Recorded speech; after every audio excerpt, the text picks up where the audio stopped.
আপনাদের সকলকে ট্রেডিং বার্তার তরফ থেকে স্বাগত জানাচ্ছি এবং আজকে সাপোর্ট এবং রেসিস্টেন্সের একটা সিম্পল রুলস যেটা স্ট্রিক্ট ভাবে আমরা যদি ফলো করি তাহলে কিন্তু অপশন ট্রেডিং বলুন বা ইন্ট্রাডে স্টক ট্রেডিং বলুন, দুটোতে আপনি যেটাই করে থাকুন আপনাকে প্রফিটেবল হওয়ার থেকে কেউ আটকাতে পারবে না। কি সেই রুলস, চলুন আলোচনা করি।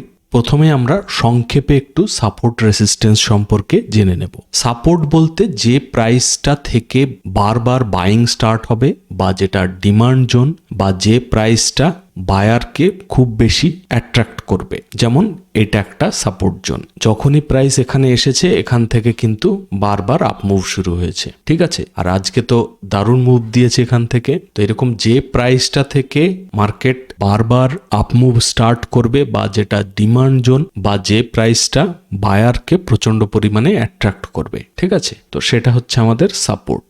সেকেন্ড হচ্ছে রেসিস্টেন্স, যে প্রাইসটা থেকে বারবার মার্কেট ডাউনফল স্টার্ট করবে বা যেটা সাপ্লাই জোন এবং যে প্রাইসটা সেলারকে প্রচন্ড পরিমাণে অ্যাট্রাক্ট করবে সেটা হচ্ছে রেসিস্টেন্স জোন বা সাপ্লাই জোন, ঠিক আছে। যেমন এই লেভেলটা এখানে যখনই যাচ্ছে এখান থেকে কিন্তু ফল করতে শুরু করছে এবং ফাইনালি এখান থেকে কিন্তু একটা হিউজ ফল করেছে। তো এই লেভেলটা আমাদের রেসিস্টেন্স জোন, ঠিক আছে। তো এইভাবে নিজেদের চার্টেও সাপোর্ট এবং রেসিস্টেন্স এই দুটো কিন্তু সব সময় মার্ক করে রাখবেন। সে আপনি অপশন ট্রেডিং করুন বা ইন্ট্রাডে স্টকে ট্রেডিং করুন, সাপোর্ট এবং রেসিস্টেন্স এই দুটো কিন্তু ট্রেডিং এর একদম বলতে পারেন সব থেকে গুরুত্বপূর্ণ দুটো লেভেল যেটা আপনাকে সব সময় ফলো করতে হবে। এবার আসি মেন কন্টেন্টে। যে একটা রুলসের কথা আমি বলছিলাম যেটা স্ট্রিক্টলি আপনাদেরকে ফলো করতে হবে এবং সেই রুলসটা যদি আপনি স্ট্রিক্টলি ফলো করেন তাহলে কিন্তু আপনার প্রফিটেবল হওয়ার চান্সটা ডাবল হয়ে যাবে। তো কি সেই রুলস?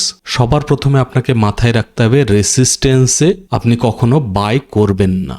2 নাম্বার কি, সাপোর্টে আপনি কখনো সেল করবেন না, সে আপনি অপশন ট্রেডিং বলুন বা ইন্টারডে স্টক ট্রেডিং বলুন। এই দুটো রুলস আপনাকে কিন্তু স্ট্রিক্ট ভাবে ফলো করতে হবে। এবং অনেক সময় আবার এরকমও দেখবেন যে রেসিস্টেন্স ব্রেক করে কন্টিনিউ আপ মুভ দিচ্ছে, কিন্তু আপনার যেহেতু রুলস হচ্ছে রেসিস্টেন্সে কখনো বাই করবেন না আর সাপোর্টে কখনো সেল করবেন না। এবং করবেন কি ঠিক এর উল্টোটা, সাপোর্টে সবসময় চেষ্টা করবেন বাই সাইডের ট্রেড খোঁজ করার এবং রেসিস্টেন্সে সবসময় চেষ্টা করবেন সেল সাইডের ট্রেড খোঁজ করার, ঠিক আছে। কখন আপনি রেসিস্টেন্সে বাই করবেন?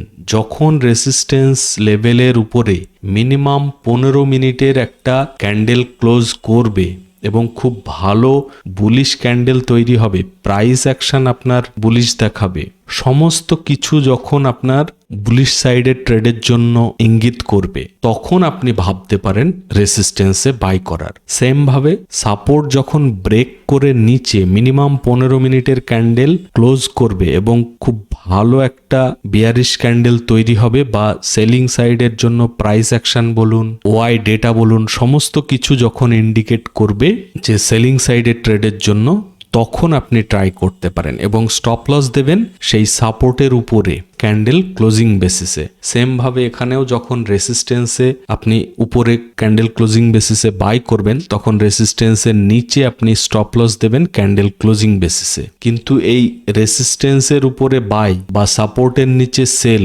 এই দুটোর থেকেও আপনাকে স্ট্রিক্টলি যেটা ফলো করতে হবে সেটা হচ্ছে রেসিস্টেন্সে কখনো আপনি বাই করবেন না। সবসময় চেষ্টা করবেন রেসিস্টেন্সের কাছে সেল সাইডের ট্রেড ফাইন্ড করার আর সাপোর্টে সবসময় চেষ্টা করবেন বাই সাইডের ট্রেড ফাইন্ড করার। তাহলে দেখবেন অনেক ট্র্যাপ থেকে বেঁচে যাবেন আপনি এবং মার্কেটে সব থেকে যার প্রবাবিলিটি বেশি সেটাই তো আপনি করবেন আর সেটা করলেই কিন্তু আপনার সাকসেস রেট বাড়বে। আমরা সবাই জানি সাপোর্ট থেকে মার্কেট বাউন্স ব্যাক করে আবার আপ মুভ শুরু করার একটা হাই চান্স থাকে বা প্রবাবিলিটি বেশি থাকে।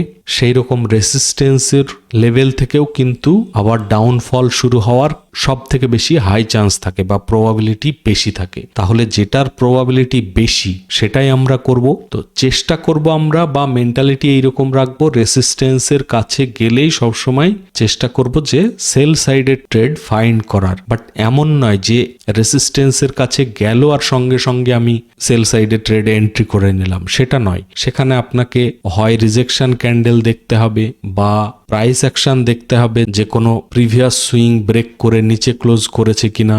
ঠিক আছে, মানে আপনার এন্ট্রি করার আগে অ্যাটলিস্ট একবারের জন্য ভাববেন যে আপনি বাই করতে যাচ্ছেন যে লেভেলে, সেটা কি সাপোর্টের লেভেল নাকি রেসিস্টেন্সের লেভেল। যদি রেসিস্টেন্সের লেভেলের কাছে আপনি বাই করতে চান তাহলে আরো একবার ভেবে দেখুন যে আপনার সমস্ত কিছু কি ইঙ্গিত করছে যে বাই সাইডে এন্ট্রি করা যেতে পারে কি, বা ব্রেকআউট করে 15 মিনিটের ক্যান্ডেল কি ক্লোজ করেছে রেসিস্টেন্সের উপরে। এই জিনিসগুলো বারবার আপনাকে কিন্তু এন্ট্রি করার আগে ভাবতে হবে, এবং তার সঙ্গে তো বাকি জিনিসগুলো থাকবেই, যেমন রিস্ক টু রিওয়ার্ড। আপনি এখানে যে বাই করছেন তাহলে আপনার রিওয়ার্ড কতটা, স্টপ লস কোথায় রাখবেন, সমস্ত কিছু তো থাকবেই। ঠিক আছে, সব থেকে ইম্পর্টেন্ট আপনাকে যেটা আমি মাথায় রাখতে বলছি সেটা হচ্ছে চেষ্টা করবেন সবসময় সাপোর্টের কাছে বাই আর রেসিস্টেন্সের কাছে সেল সাইডের ট্রেড ফাইন্ড করার। তাহলেই দেখবেন আপনার স্টপ লস হিট হওয়ার চান্স অনেক কমে গেছে এবং প্রফিটের চান্স অনেক বেড়ে গেছে। ঠিক আছে, আর প্লিজ ভিডিওটাকে লাইক করবেন, আর চ্যানেল যদি এখনও সাবস্ক্রাইব করে না থাকেন অবশ্যই সাবস্ক্রাইব করে নেবেন। আর অবশ্যই কিন্তু এই দুটো জিনিস সব সময় মাথায় রাখবেন। বলতে পারেন এই দুটো জিনিস কিন্তু ট্রেডিংয়ের একদম মেন মূল মন্ত্র, এবং এটাকে একটা স্ট্র্যাটেজি হিসেবেও আপনি ইউজ করতে পারেন, যে সাপোর্টের কাছে গেলে আপনি সবসময় বাই সাইডের ট্রেড খুঁজতে থাকবেন আর রেসিস্টেন্সের কাছে গেলে সেল সাইডের ট্রেড খোঁজার চেষ্টা করবেন। ঠিক আছে, চলুন তাহলে আজকে ভিডিওটা এখানেই শেষ করব। আপনারা সকলে ভালো থাকবেন। Thank you, bye by.